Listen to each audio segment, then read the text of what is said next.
Shop Talk Live, where professional stylists, barbers, makeup artists, and nail techs give you the 411 on the good, the bad, and the ugly of everything you want to know about natural hair, hair weaving, makeup, nails, education, products, and more. Real talk. It's what you've been waiting for. Shop Talk Live. Good, bad, the ugly. Thank you.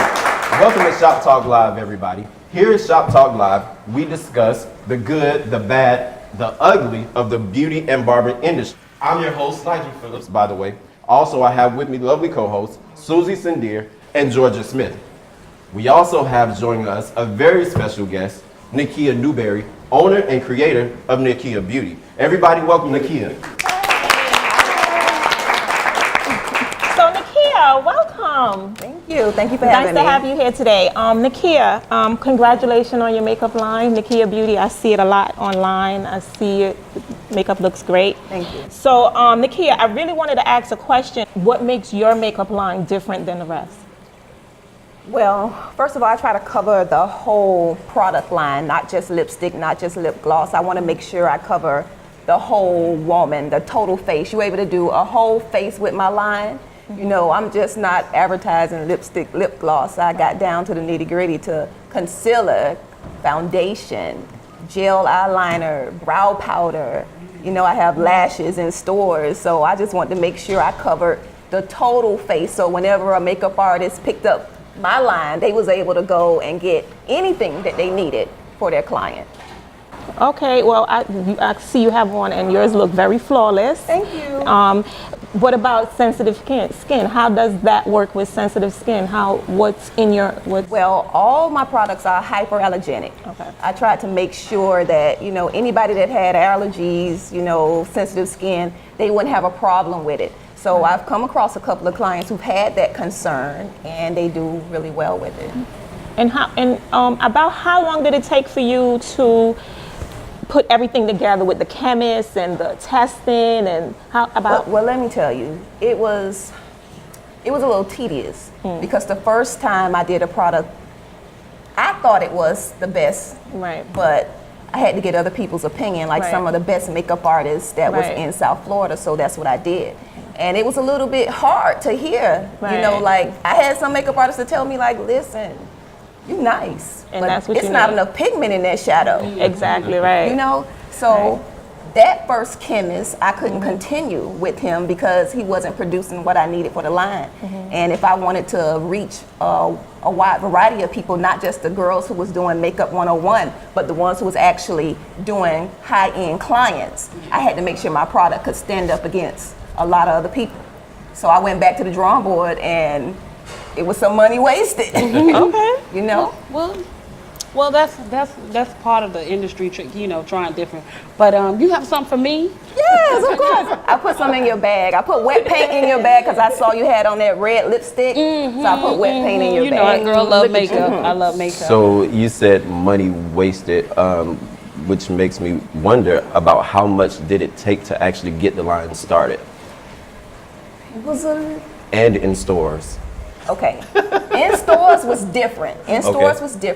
That cost me relationship. That's it. Oh, because that's when you're beautiful. able to build relationship with your local beauty supply stores, Right. you know, it's not so hard to come in and ask them, you know, hey, I got a new line, and could I put it in your store?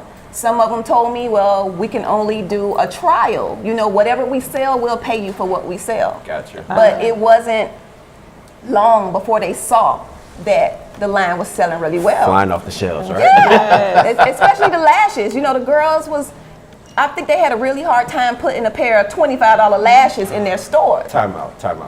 You just said $25 lashes. So how affordable is your product? It's very affordable. Okay. You know, I try to make sure I was price comparable to everyone. Okay. So my lashes are actually mink lashes. They're mink strips. Okay, so Now now we I'm know. understanding the 25. Okay, so we can pay the $25. All right. You can So pay you it. know it's All gonna right. last You know, exactly. Because you know how it is in the hood, child. That's good. Okay. Yeah, So so. Nakia, let me ask you this. So you have moisturizer in your SPF in your whole line? No, I'm not into skincare as of yet. Okay. So right now it's just the makeup, the making your face pretty. So, Okay. but it'll be soon before I start that, yes. Okay, because we're in South Florida and we need to protect our skin. Because I'm in South Florida, I talked to the chemist. I said, it's hot down here. Yes. So we need something that can, Exactly, right. don't get oily. Yes. So he actually did me a dual press powder Oh, okay. that when you beat up, when you sweat and you dry, it mats right back up. You're not oily. Okay. Great. So Nakia, can you just tell us where we can find your product or give us some information to where we can actually buy product from? Okay. The lashes are in 3 of the local beauty supply stores in Miramar, Pembroke Pines. You can find them in Diamond Girls on Miramar Parkway and Palm, Diamond Girls on 207 and University, and Q&B Beauty on Pembroke and Flamingo. Okay. Okay. Yes. She's an excellent stylist. Thank you. Also a makeup artist. Thank you. Yes. So we actually we had a discussion about tipping, like how should you tip? Who should you tip? Being that you have a salon at home, you have an assistant at home, you have an assistant at home, should the client tip the stylist alone, or should the client tip the assistant alone, or should the client tip both? Personally, I think the client should only tip the stylist. That's how I feel. I don't know how anybody else feels about it. I think that it's the stylist's job to take care of her assistant. What do you think? Yeah, but the assistant do a lot of work also, and you're gonna get paid regardless, right? So don't you think the assistant should get like just a little bit, a little something, a little $5?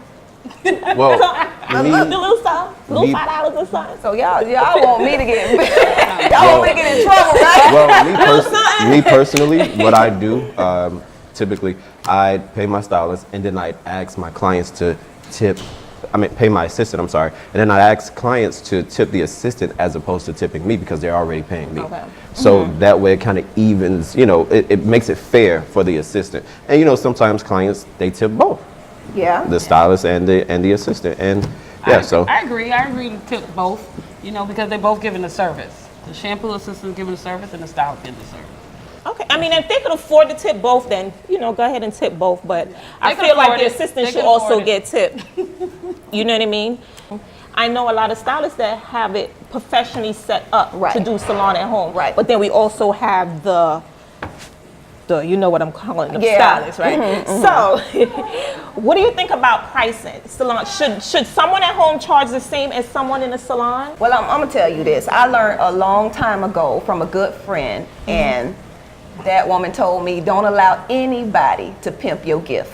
Amen. Which brings us to the Amen. next topic, knowing your worth. Knowing That's your right. worth. It's Right. all right. about what you're worth. Exactly. So if you're home in your living room, but you one of the baddest stylists around, don't let anybody pimp your gift. You charge what you charge, and that's what it is. So do you think it's fair that non-licensed stylists charge the same as a regular stylist? Like, do you feel like it should? Okay, on a personal basis, Right. I got my license when I was like 20. Right. So when I was doing hair as a non-licensed stylist, and I didn't charge that much, I think it was basically because of my confidence. I knew I wasn't, licensed, so I charged a little less. So that's what I did. I don't know how anybody else might do that. Because we have stylists and we have people that do hair. So to me, if you're licensed, you're a stylist. If you're not licensed, to me, you just do hair. I'm going to consider you as just doing hair because you're not professional. You're not a professional completely. Some people gonna be mad They with gonna you be about mad at me, that. but they just do hair. I don't agree with that. If you do hair, you do hair. I don't care where you do it from, what type of license you have, what type of PhD you have. If you do hair, you do hair. That's true. just the physical part of it.